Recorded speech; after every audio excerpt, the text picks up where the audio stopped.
Hey everyone, listen up because changes are coming inside your Google Ad accounts, especially if you're running video campaigns, aka YouTube ads. What I'm about to share with you will either change, maybe even make or break your entire YouTube ad strategy in 2025. And the change is that as of March 2025, you will no longer be able to create video campaigns. Rather, you will need to select the demand gen campaign type when you are creating your campaign. So here's the situation, guys. Google is completely phasing out video action campaigns in Q2. And this isn't optional. Every single advertiser will be affected. You will be obligated to create demand gen campaigns. That is going to be replacing the video action campaigns. Now, by the way, make sure you watch this entire video because I'm going to go into detail, show you exactly how the setup is for these campaigns, including some of the insider strategies that we've discovered through our own testing, and most importantly, regarding video campaigns. So here we go. So what are demand gen campaigns? Demand gen campaigns, think of it as an evolution of YouTube advertising. It's like Google took everything that worked across their platform and combined it into one superpowered campaign type, right? So here's what makes demand gen special, okay? You're gonna have unprecedented reach across traditional YouTube placements, right? So that's the in-stream, the Discover page, the in-feed, YouTube Shorts, which is really exploding right now, Gmail, and the Google Discover feed, okay? But here's what really makes them powerful is that Google's AI doesn't just blast your ads everywhere, right? It intelligently optimizes your placement based on user behavior and intent signals, okay? We're seeing engagement rates that blow traditional campaigns out of the water. Okay, so setting up your own demand gen campaign, we're gonna walk you through this process of creating it. I'm gonna share our exact process that's generating results for some of our clients, and we're just gonna dive right into my screen. I'm gonna show you, you can see that we've already spent $47,000 in this particular, this is an all-time time frame. But we spent $47,000 on demand gen testing. Now, you'll see here that we do have some campaigns that are spending at $390 a day, $300 a day, right? And this is for a book call funnel. And you can see here that we are driving conversions, right? That's our main thing. Look at the click-through rate. So for some of you guys, some of the media buying nerds out there, the front-end metrics, take a look at this. It's $2.27 is our average CPC for demand gen, when in reality on YouTube, the average is about over $3, specifically around the high ticket. So that is something that is promising. As you can see with this account, we spent over $8 million over the years. And the average has been $3.43. So that's good news. Okay, that's already saving you guys a big, pretty penny in terms of media buying, right? So now if we take a look on the right side here, the click-through rate, it is quite decent. Definitely higher than our average 0.84% click-through rate here. And this is obviously inclusive of many tests that that we've done on the account on the creative side. But 1.32% click-through rate, I'll take that all day, right?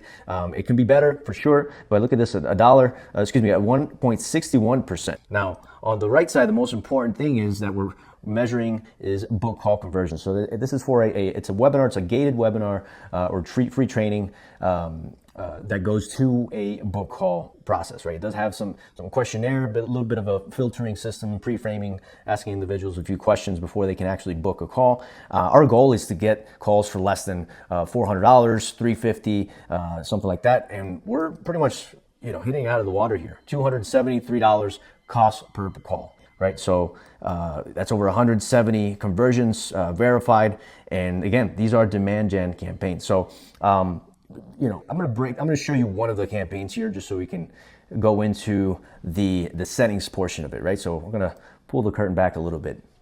All right, so right now I'm editing this campaign, okay? So this is not from scratch. I'm showing you a live demand gen campaign right now, okay? So you have the campaign name here. The goal is conversions and the conversion goals. Now, I do want to be clear is that we've tested one conversion action and then tested two, and I could tell you that if you have different steps in your funnel, you do want to at least leave two conversion actions, right? Because if you only leave lead, let's say a lead conversion action, but your funnel is for book calls and sales, it's not going to operate at the highest level. So this is actually trying to get us these lead submissions at a specific cost and book calls, right? So these are the two main conversion actions that we're measuring.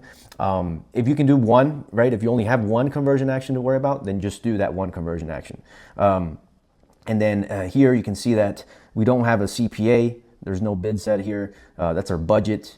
We're also targeting computers and mobile phones, no TV screens or tablets, for example, in this particular case. Ad schedule all day, and that's pretty much it. And then we do have this beta. You can see here, this is a Google Video Partners, and it's a beta. It means it's just testing this out. They're barely rolling it out. And what that means is that with Video Partners selected, they extend the reach, right, out of the collection of sites that they have, apps in the network, in the Google Display Network, and that sort of thing. So your ad could be showing across different websites, right, as well. If there's a video hosted in a website, it could be a news site, and you clicked on the video, and maybe it's a video hosted, right, or the blog article that you're looking at, it's a video, it's a YouTube video that is hosting that video. Your ad could show there, right, but it could be used in relevant sites as well.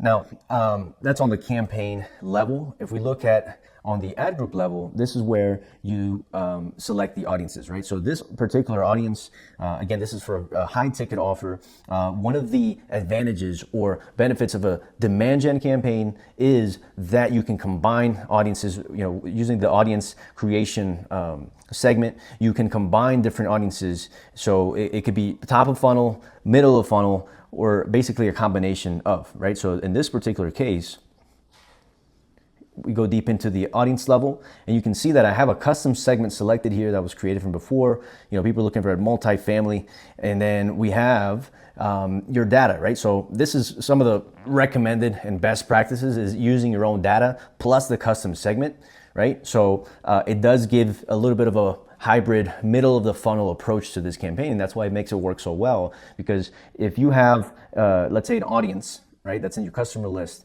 that, let's say they booked a call, but you haven't really sold them on it, and if they see your ads, right, consistently, then it's very likely that they're going to take some sort of actions. Remember, it usually takes about 5 touch points, between 5 and 7 touch points on average, before the person makes an actual decision to work with you, right? So that is what I'm using on this particular campaign. I can also exclude audiences here, right? In this case, we're excluding some of the opt-ins. And of course, we want to narrow the audience a little bit. This is where, more high-level quality assessment and optimizations go into play, right? So I don't want to target individuals that are less than, 35, right? So in terms of age. And I also don't want to target individuals that are over top 40%, top 50% household income. So this is where you can tighten up your audiences quite a bit, and it works quite well in that particular area. Okay, so that is the example. Optimized targeting, you can see it is turned off. Many of you may have that on. It might, Google constantly recommends people to turn those on because according to them, they see an average 20% increment in conversions. But for specific high ticket programs, this is not ideal because you want to have more control, because this bypasses your current, targeting that you have set, right? It actually goes and beyond that targeting setting. So that is on the audience side, and then you can take a look at the ad side. Here, the creation process is quite simple, right? So you very similar to a video campaign. Again, the advantage is that you're going to see some of this that normally you see on the search side, right? Ad strength, and it'll kind of give you an idea.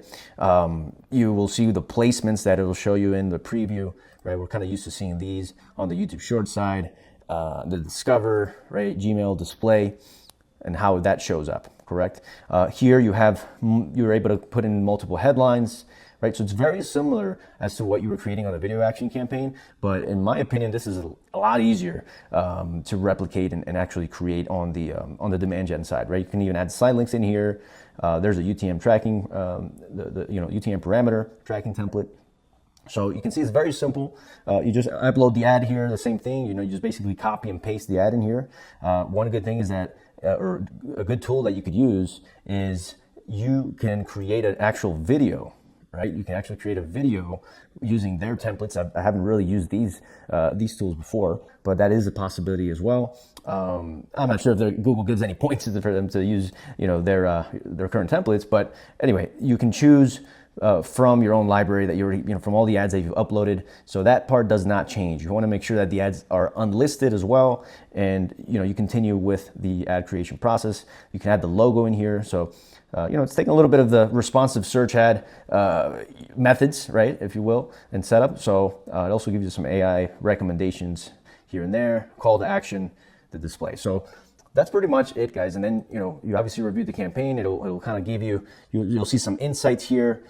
These insights, you can take them with a grain of salt. They still, in my opinion, are not as accurate, right? It tries to make it accurate, but in reality, you just want to test things out. But you can see that is the campaign that we have live right now that's already spent $16,000, and it actually has gotten us quite a bit of results. If you go to the ad level here to look at the data, you can see it's very similar video campaign, right? But the ad type, you'll see demand gen video ad. That's how it's going to show up. And you can see the cost. Look at that, $2, right? Click-through rate over 1%. And then you'll see the conversions here, right? And of course, you know, that's for another video. You can set up your conversion tracking and have visibility on the columns specifically for the conversion that you're tracking. So, but there you have it, guys. I mean, this is a demand gen, in-depth video of a live campaign for demand gen.